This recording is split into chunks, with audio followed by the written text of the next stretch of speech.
Hello, everybody. Welcome.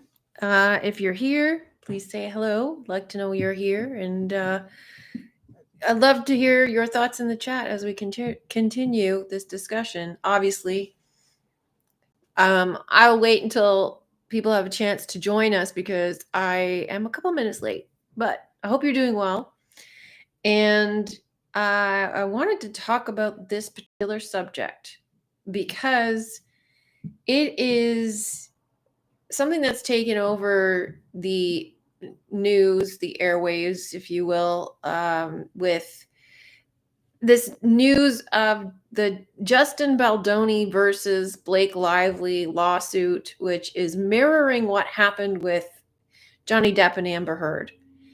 But the reason I want to talk about this particular event, well, in addition to other events that are like it, is because it's exemplary of fiction becoming reality or blurring the lines between fiction and reality. And we were talking about this today in the film discussion group when we were going over the film Requiem for a Dream. And that's all about blurring the lines between fiction and reality. So this goes along the lines of the same theme. And I'm seeing this happen more and more with things that are happening in the media, or even things that are happening, like not just media, but like not just the news, but media as in TV and film. There's a crossover element that's occurring. And this is a fine example of that. And hi, Waters Above. Good to see you too. If you're here, say hi. Love to hear that you're here. Like to know who's here.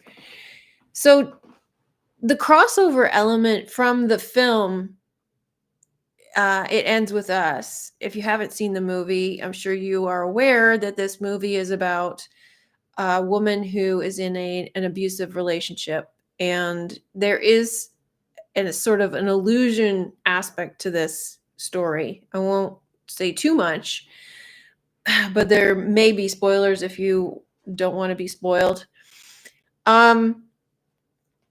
It's actually a pretty good movie. I enjoyed it. I didn't expect to, based off of the hype and everything. But as with most of these films, when there's some sort of controversy around it like this, it's usually to cause divide, but also to attract people who should see it. So we had this sort of controversy around Don't Worry, Darling.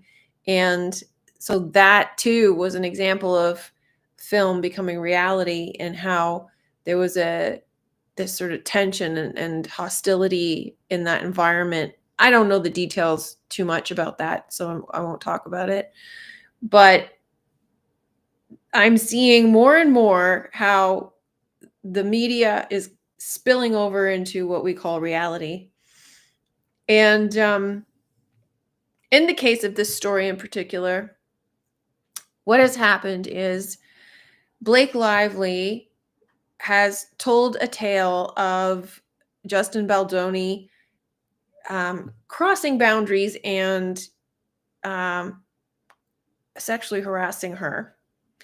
This is what she has sued him for. And this is a serious charge. This is a very serious charge. So what has happened was, initially, after the movie was released, there was some controversy around the film itself, because the release, you could see that the man and the woman, the masculine and the feminine in the movie, were separated. She was dominating the film.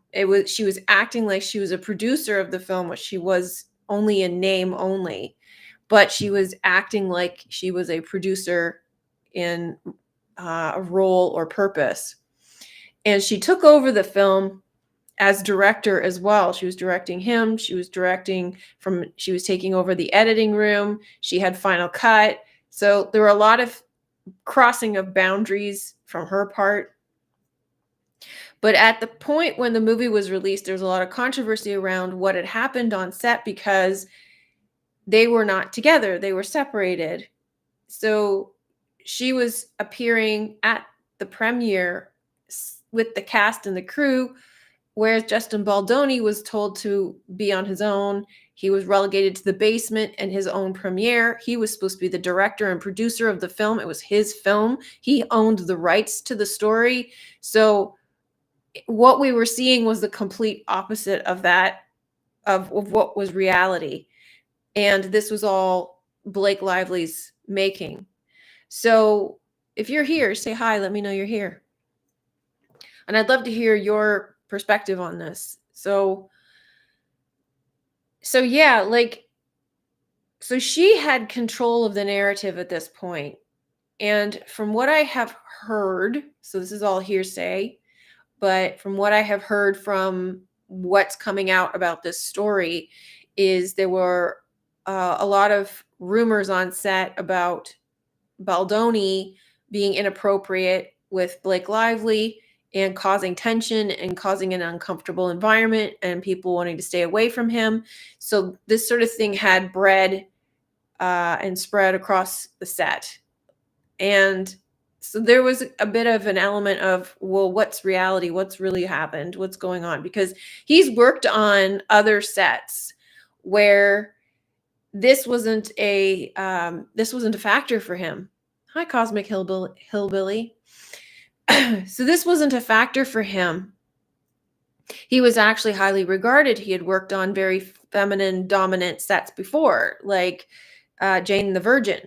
And nobody had had anything negative to say about him. He's a known feminist.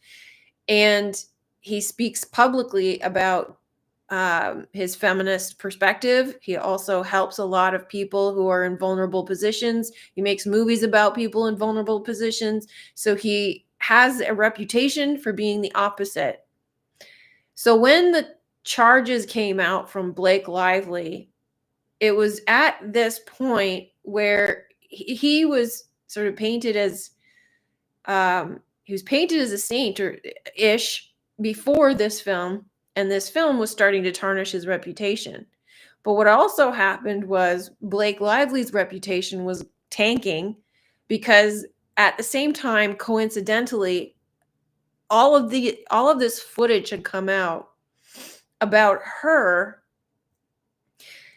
in previous interviews well before this film. We're talking about years and years ago, where she was acting inappropriately. She was really hostile to the interviewers. She was just not nice. She wasn't polite. She was saying rude things. She was just defensive and hostile. And her reputation was tanking. And when one video came out, more came out. So it was an organic thing of all of these people all of a sudden feeling comfortable enough to expose what they knew about her. Now, granted, nobody's one-dimensional. So there are people who are going to have positive experiences and there are people going to have negative experiences. It also depends on how well you know the person, whether you've had an interaction with them when they're on a bad day, or you've had an interaction with them when they're on a good day, or, whatever the circumstances are, that may affect their interaction with you as well. So you can't define somebody's personality or behavior or say issues by a single interaction or even a group of interactions. But the fact is that we had now several videotaped interviews of her behaving badly. And this was really painting a negative picture of Blake Lively. And she didn't like it. I mean, nobody would, but instead of reaching out and saying to the people who were releasing these video footages of these interviews and saying, "Oh my goodness, I'm so sorry. I had no idea this was what was going on in my life at the time, and I shouldn't have taken it out on you," whatever the issue is. She didn't do any of that. Instead, she said nothing.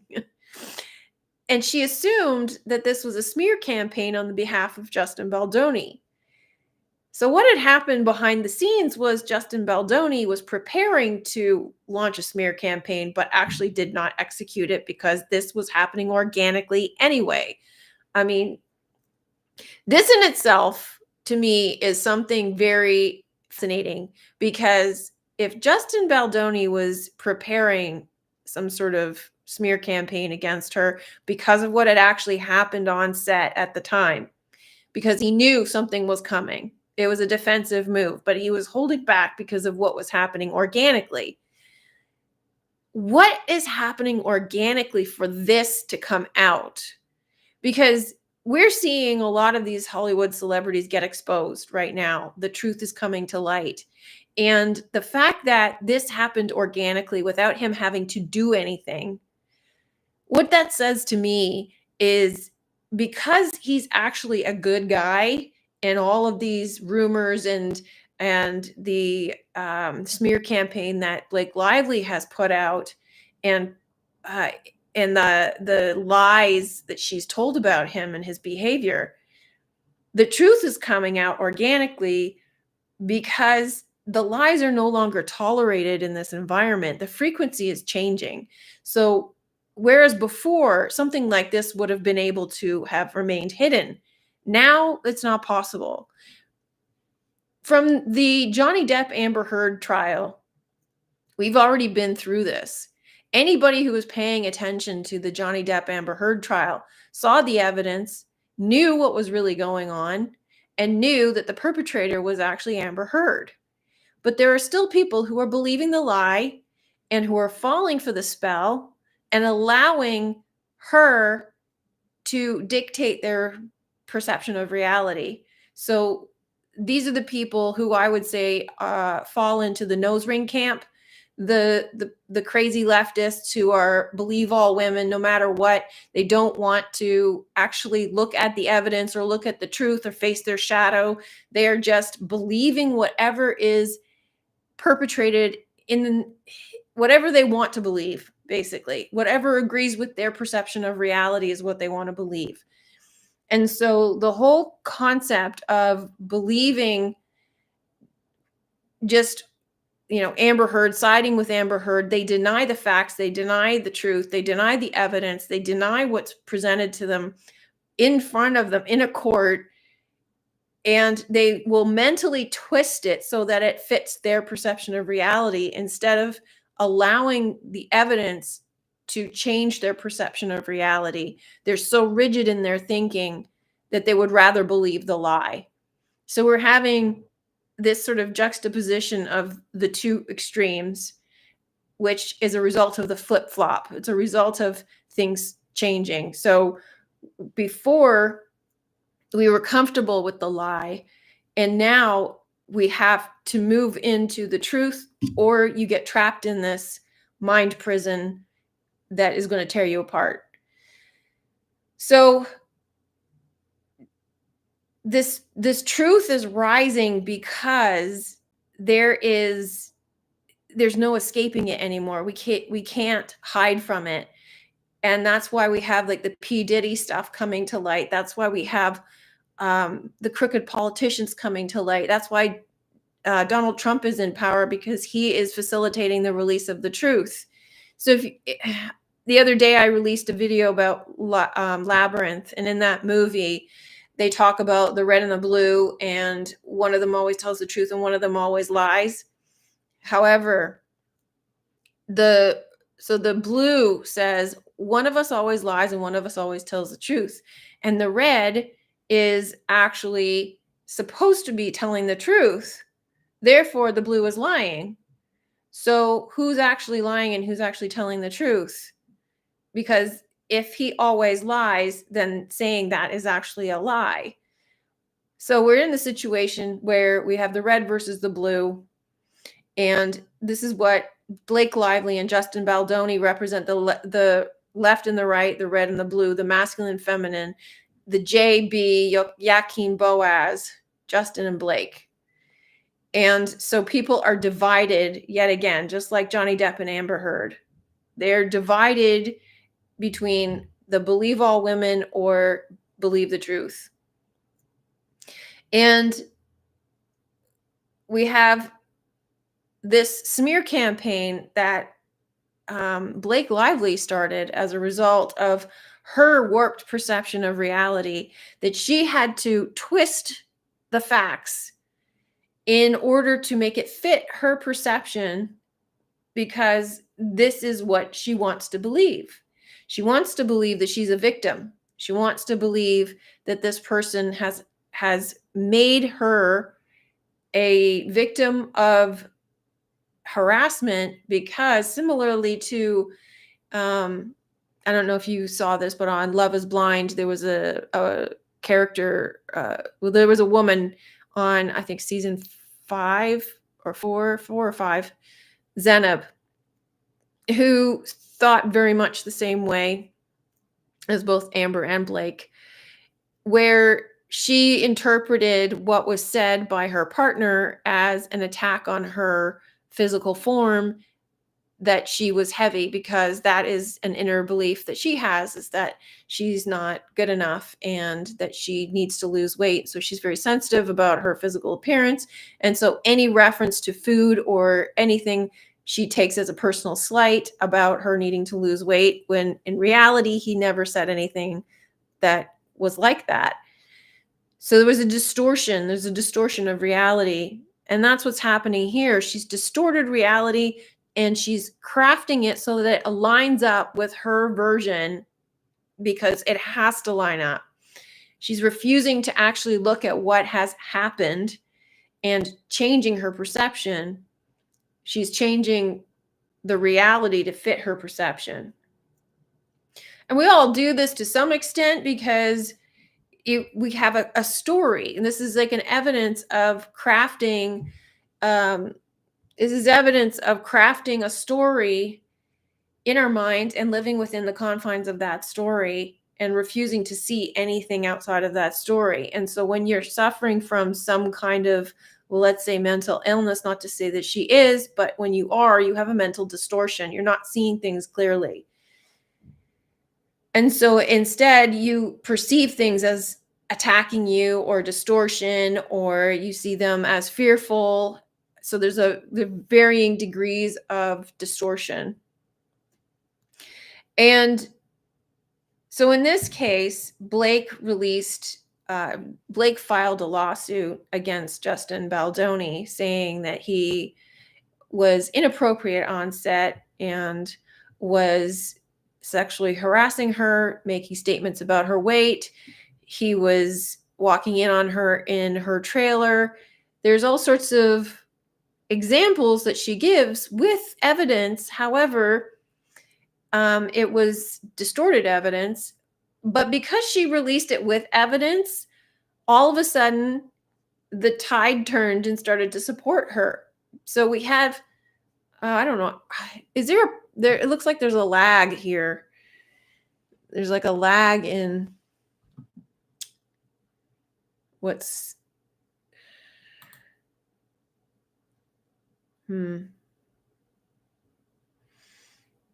Is there, are you hearing me okay, or is it choppy?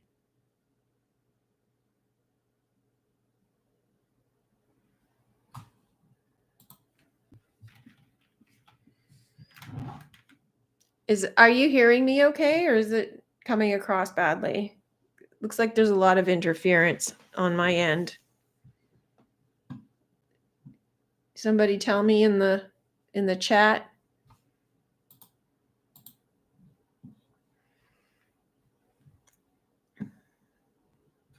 I don't want to have to start it over, but if I have to, I will. I don't really know why.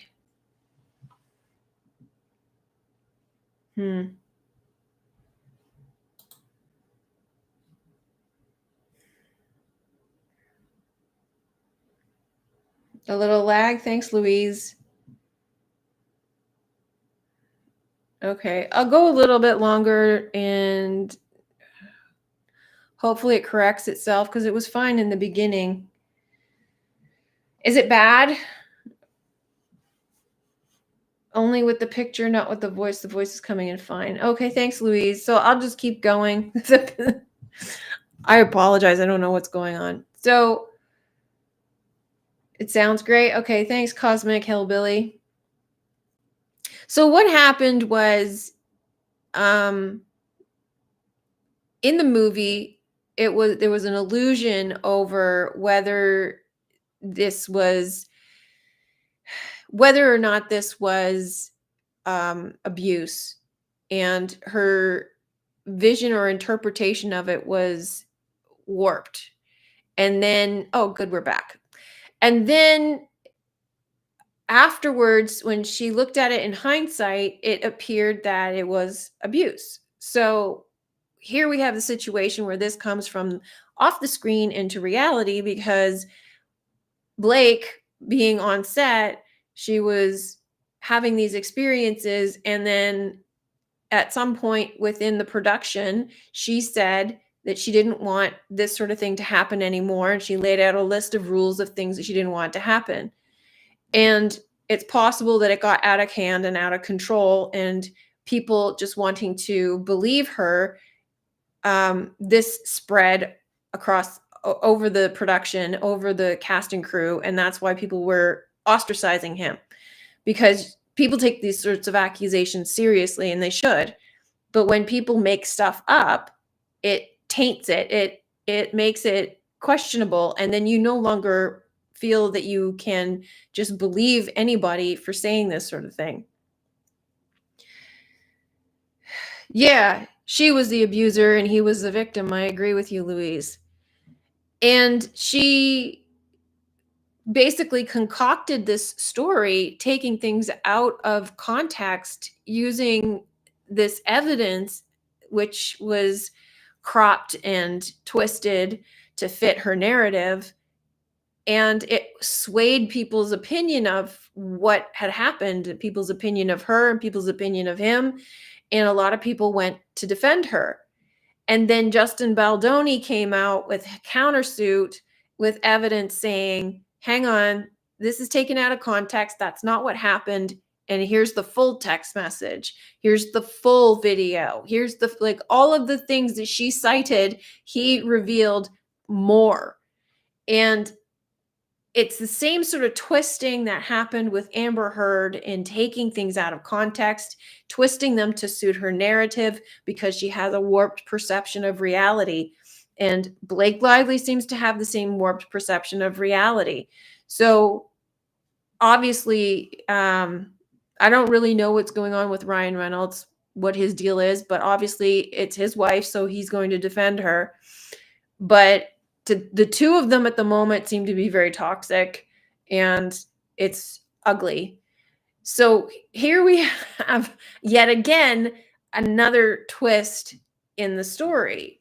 And, you know, quite a few people who are on the feminist side in the sort of online community were initially siding with Blake Lively, but then when Justin Baldoni came out with more information, they didn't change sides. They just refused to talk about it, which I find disingenuous. If you recognize that you've made a mistake and he's actually the victim, you should say so. And I noticed that as this kind of a trend with instances like this. Instead of acknowledging, with like Amber Heard, for example, that you're wrong and she was the perpetrator and he was the victim, it doesn't fit their narrative, so they won't change their story. They won't change their perspective. They won't admit that they were wrong. They won't admit that there are instances where people make this stuff up, because they do. I mean, you would be shocked at some of the things people make up to be painted as a victim because it benefits them. So here we have the film with this warped perspective, with this dualistic illusion aspect of surrounding the relationship between those two people, played by Blake Lively and Justin Baldoni. And there's an illusion around the abuse. And it's the same thing that came from that film manifested into reality. It's crazy. It's wild. It's something that I'm noticing happening more and more. And like I said, like the whole exposure of the truth happening organically is quite magical, because he was going to expose her and he didn't have to. He was going to launch a smear campaign and he didn't have to, which to me suggests it's some sort of divine protection, because him having to engage in that behavior is going to lower him to her level. But the interference of the sort of magical organic process of her behavior being exposed anyway saved him from that, protected him from that. He didn't have to engage in that.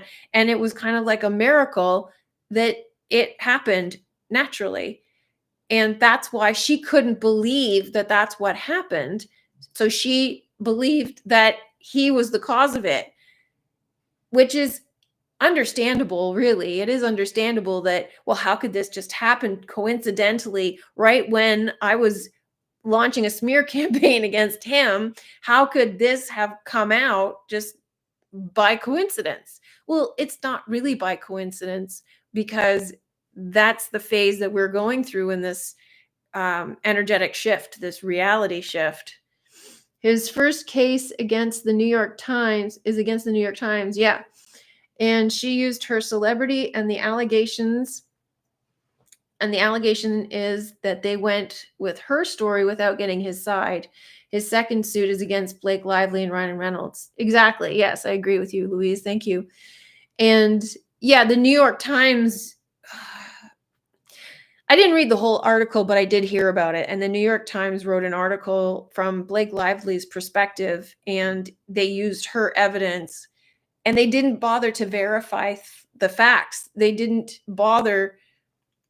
I don't think they even bothered to interview Justin Baldoni. They just took her side of the story and used her evidence as factual, which is um, which is a mistake on their part as journalists. And so again, this is revealing the disingenuous nature of journalism and the media, and how there's different kinds of journalism, but they're not after the truth. They're after a story. They're after sensationalism. And even after Justin Baldoni told them, or sued them, and told them that what they had printed is not accurate, they refused to take it back. They refused to correct it. And I find that shocking, disappointing, horrendous, because this is a serious allegation against a man who did not do this. And it's ruining his reputation. Potentially could. If we were in different times, it would have ruined his reputation. But because we're in this time right now, it's not going to, because the truth is coming out. He'll be fine. It's not going to ruin his reputation, because we're in the time where the truth reigns supreme. So he's very lucky in that sense. But if we had been, say, 5 years ago, 6 years ago, that probably would not have happened. They probably would have ruined his career, ruined his reputation, ruined his marriage, and ruined his relationship with his children. And she obviously does not care, which is evil. For someone to do this to someone else, just like Amber Heard, to attack somebody on this level and not care about what it does to them, because they're trying desperately to preserve their identity, preserve their career, preserve something that they're desperately clinging to, is evil. It's very extremely selfish and evil. So they're willing to destroy someone to preserve themselves under false pretenses. It's awful. So this is the epitome of the toxicity of this place. And I think that it's extremely powerful for this to be exposed, for this to come out, for this to be dominant in the news, just like Amber Heard and Johnny Depp was dominant in the news. What was it, 3 years ago? Nearly 4 years ago? Was it 2022? So 3 years ago. Hi, Mickey Mouse Operation. Welcome. 100,000%, Louise. Money talks. Yeah, yeah. I think that the whole story is fascinating, but it's also awful. Like it is an awful representation of humanity to see that something like this can happen and that people can get away with it. Like I said, like a few years ago, she would have gotten away with it. Despite his evidence, she would have gotten away with it because of the climate at the time of people wanting to believe all women, the Me Too movement. I mean, 2017, 2018, we were at the height of the Me Too movement, and this would have just been accepted, and that would be the end of it. And probably Justin Baldoni's side would have been buried. We probably never would have heard of it, which is what happened to Johnny Depp. Because in Johnny Depp's case, all of this came up around that time when Amber Heard accused him. At that time, she made herself the face of the Me Too movement or something like that. And she just sort of put herself into that position without earning it at the expense of her former husband because it suited her needs. And then people believed her because why wouldn't you? Why would you think that somebody is capable of making this up, especially to the extent of some of the things that Amber Heard said, the horrific things that she accused Johnny Depp of doing? You would never dream somebody would make that up. But she did because she's mentally ill. She took things from movies and said that he did those things. And this is what people do with this mental state, let's say. They draw from fiction, they draw from other people's lives. Amber did that as well. There was a woman in her life who said that she took one of her experiences and made it her own. And they don't have any boundaries between fiction and reality. They don't have any boundaries between themselves and other people. They don't see anything outside of themselves and their own needs and what serves them at the time for survival because of the state that they are in. It's an extremely self-serving position.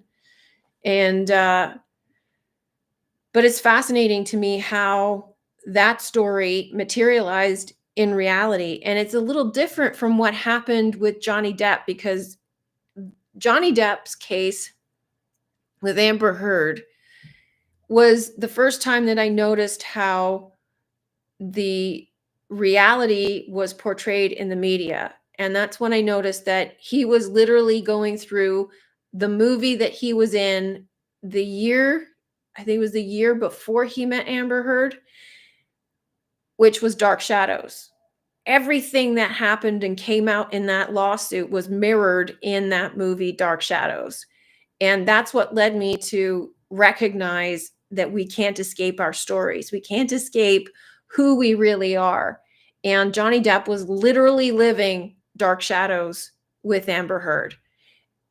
And that, in the sense of movies coming to life, Amber Heard wasn't in that movie, but there was a woman in that movie who was like her. So she's playing that role. And these are the stories that we play out here on the world stage.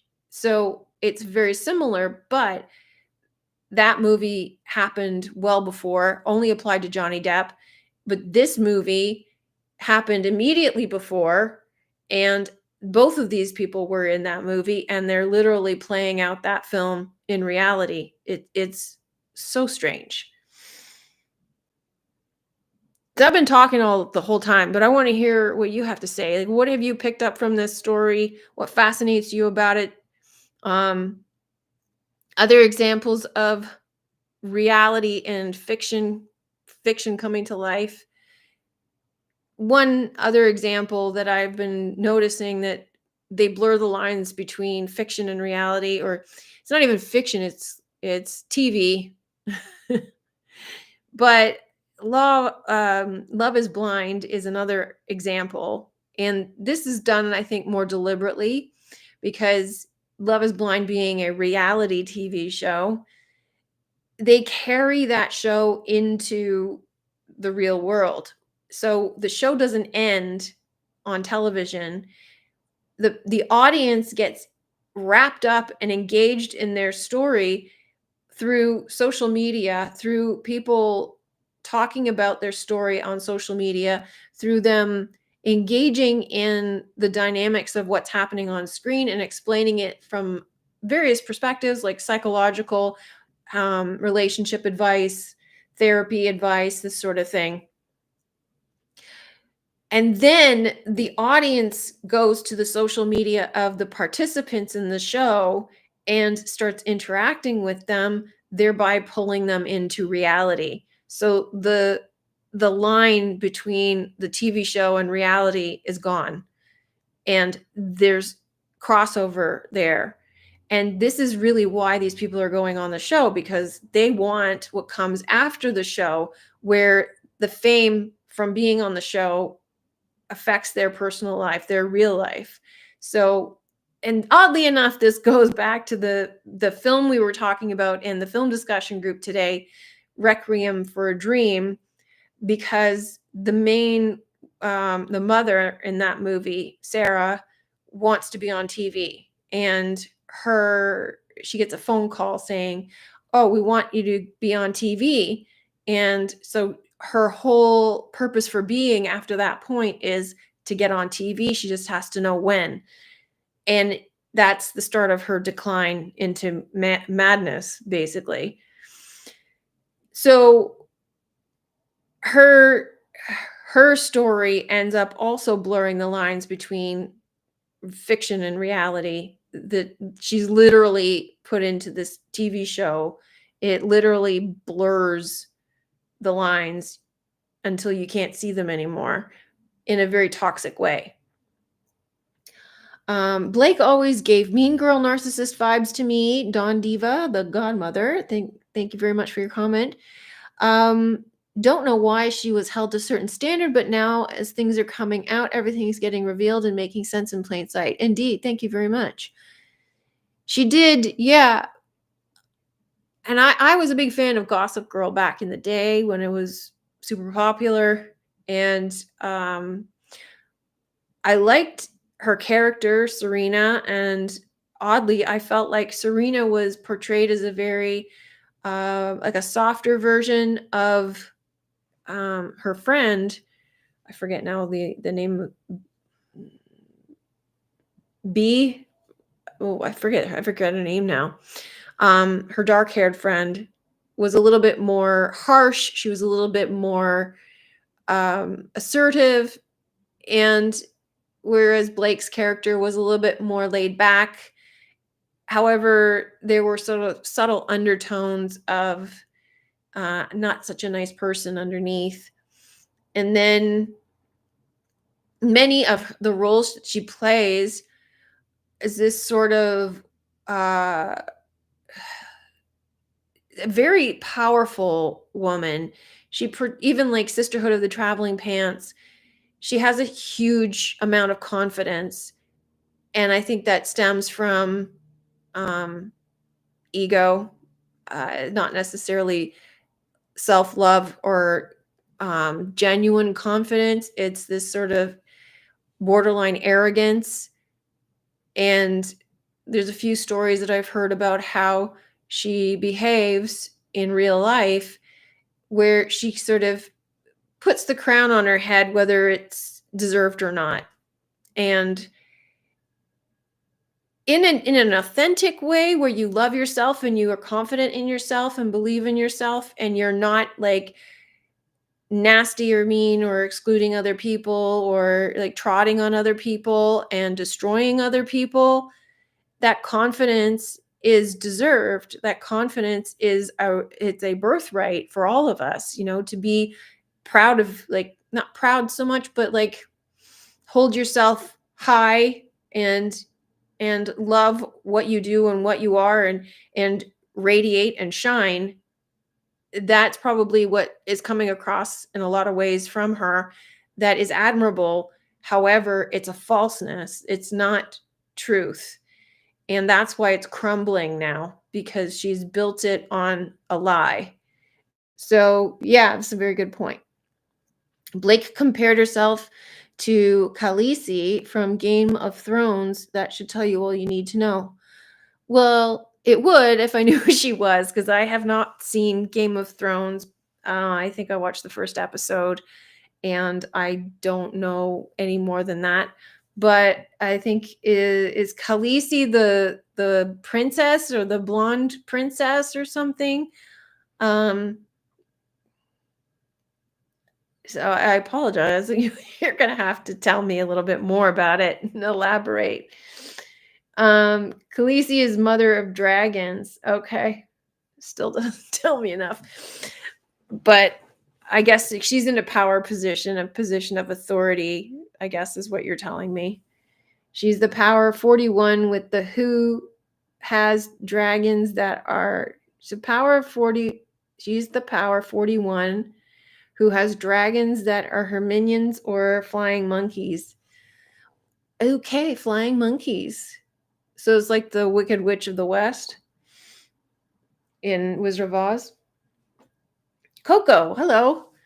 I heard the character Nicepool from Deadpool versus Wolverine was Ryan Reynolds writing in him as that character type as a joke. I heard that also, and I have heard too that was confirmed, because at first it was sort of a rumor that that's what the case was, but now I think it has been confirmed that is in fact what he did, which is pathetic.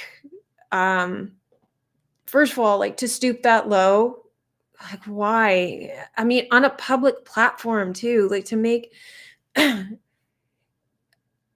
irony of somebody making fun of someone for being nice is it really just shows you up as being mean, and that's not helpful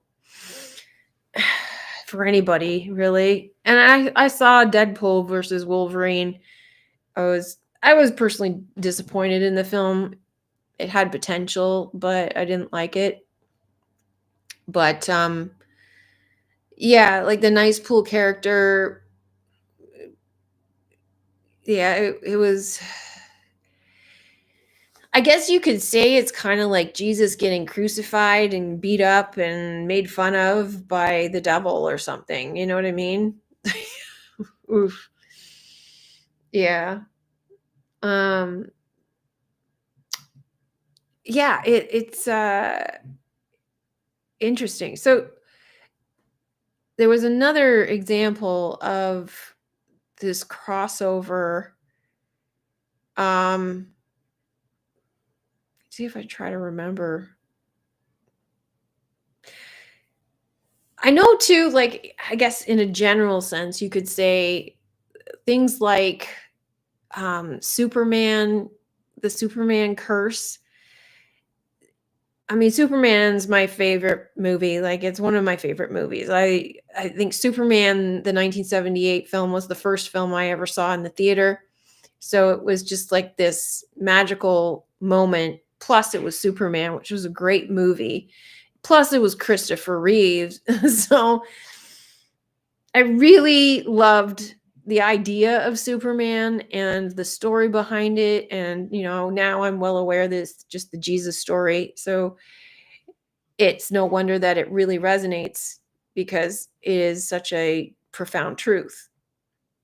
But there's a curse on people who play Superman, apparently, where a lot of the Superman actors, they die or have some sort of massive trauma.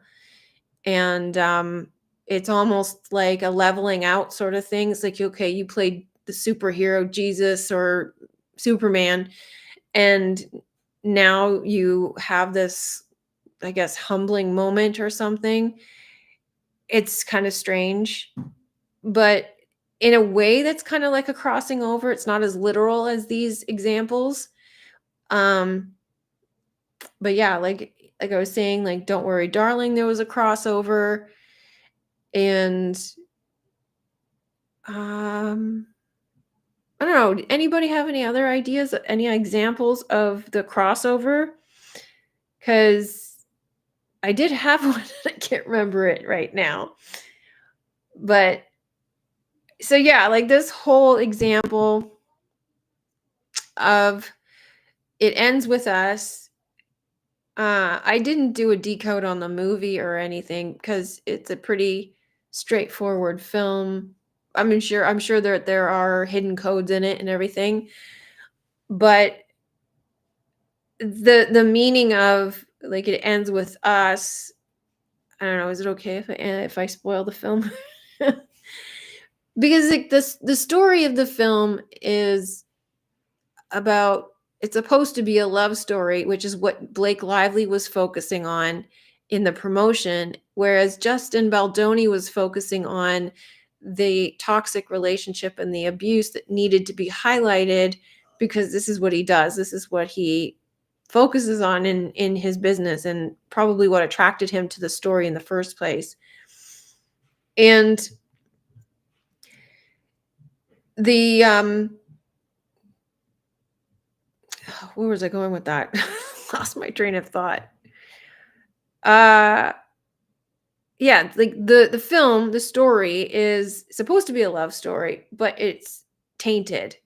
And so then the main character, is it Lily? Yeah, Lily, I think her name is. She realizes that it was toxic, leaves him, and goes back to the first guy she was with, realizing that that was a healthier relationship. And the poignant moment is that she says or declares that it ends with us, meaning it ends with her and her baby, that the generational trauma is not going to continue. So, translating that to our reality, the reason this stuff is coming to light is because this is the end. This is the end of the story, and this is the end of the generational trauma being repeated, which is why the truth is coming out, which is why we're not allowing this nonsense, these lies, to perpetuate. The truth is coming to light naturally, organically, because it ends here. So there isn't going to be any more lies. There isn't going to be this toxicity, this veil, this deception, this, you're not going to be able to weave spells and try to dupe people into believing your distorted version of reality anymore. It just doesn't work. It doesn't work because, remember it with Barbie, in the movie Barbie, how Ken went back to Barbie Land and cast a spell over the people of Barbie Land to make them believe in patriarchy. And Barbie is like, what the heck? You can't do this. This is my land. This is my world. And so she dispels the spell of patriarchy by pointing out the fact that that's all it is. It's a spell. It's an illusion. And that's what's happening in our reality right now. It's an illusion. We fell for the illusion. We believed that the physical was real. We believed in patriarchy. We believed that the masculine was dominant, and it's not. It's an illusion. And the feminine is rising. The truth is rising. Everything's flipping upside down. And this is a prime example of that. So it's fascinating to see how it's happening organically and they don't have to do anything. So yeah. Any final points, any more insights that you have on this film, or anything else that you've seen coming from fiction to reality, even in your own life? Because I'm seeing a crossover in my own life. I'm seeing how, like, I talk on my channel. Anybody new here? My channel is about the metaphysical. So on my channel, I talk about the TV talking to you. And some people will notice it more than others. Some people will just notice it as you're thinking something and the TV says it back, or you're talking to somebody and the TV repeats what you just said. So it's this sort of mirroring. It's the TV talking to you, right? So the television is an example of the mirror. It's the barrier between worlds. And this was exemplified in the film Requiem for a Dream, because the TV was the barrier. She wants to be on TV. So this when the TV talks to you, when you start to notice it, you start to notice it more. And the more you notice it, it's just your consciousness talking back to you. And the more you notice it, the more the lines blur because it's an illusion that's a barrier in the first place. So right now I'm starting to notice a lot more in my own life, things on the television or the screen, YouTube, news, any type of screen related activity is reflecting what's happening in my life right now. If I have a question, a video will pop up on YouTube that directly answers a response to my question. If I'm going through something, a movie will come on Netflix or whatever that I put on, and it reflects or mirrors what's going on in my life. And this happens again and again and again because the mirror is getting closer, because I'm aware of what the mirror is, and I'm blurring the lines between fiction and reality because there is no line. It's an illusion that there's a line. Coco, the title, "It Ends With Us," always reminds me of the title of the movie I'm thinking of, Ending Things. Different movies, though. Oh, okay. I've never heard of that movie. Who's in it? Also, Coco, I notice a lot more movie messages are being understood. For example, the Disney movie Frozen, I had no idea how really smart and blunt that movie was. Can you elaborate on that point? Because I notice more movie messages are being understood. Are you talking about yourself understanding them, or are you saying that the general public is understanding them? Are you decoding them automatically? And when you say I had no idea how smart that movie was, you're seeing the hidden meaning behind it. And speaking of Disney, I'm sure a lot of you remember when you first came into, say, truth territory, conspiracy theory territory, a lot of people would talk about Disney as being evil. And so Disney represents the magical kingdom. It represents magic, imagination. It's far from evil. But there's all of these little, I guess, hidden things that get pulled out to make you think that, so that you stay away from it if you believe that. Like with everything, there has to be some reason for you to dismiss it, or reason for you to not want to look at it. And that's why, we were saying in the film discussion today, one of my members said this: you have to want the truth to find it, which is something that I say. But she was calling back to what I say about wanting the truth to find it, because it's hidden, it's masked by the evil, the things that people perceive to be evil, and those things are there deliberately to want to put you off. And Disney is one of them. A lot of people are really adamant that Disney is evil when you're in the conspiracy mindset, and it's not. Disney is more in tune with the fairy tales and the truth than most companies. First of all, they appeal to children. And so they will retell and tell the fairy tales in various iterations to children so that it gets implanted in your subconscious. And this is how, when you grow up and you start to free yourself of the illusion, you start to remember all of these fairy tales that are embedded in your subconscious as a child from watching Disney, because they've been there the whole time. Whether you read them as a child in a book, or whether you came across them in Disney's Sunday night movies, it doesn't matter, because it's the same story. But they tell it to you over and over again because that's the main story that they're trying to tell you. And yeah, so you're going to get you're going to get both. You're going to get the diversion, that's evil, and you're going to get the truth if you want the truth bad enough to get past the diversion or the gatekeeper. Coco, myself understanding previous movies. Okay, thanks for clearing that up, Coco.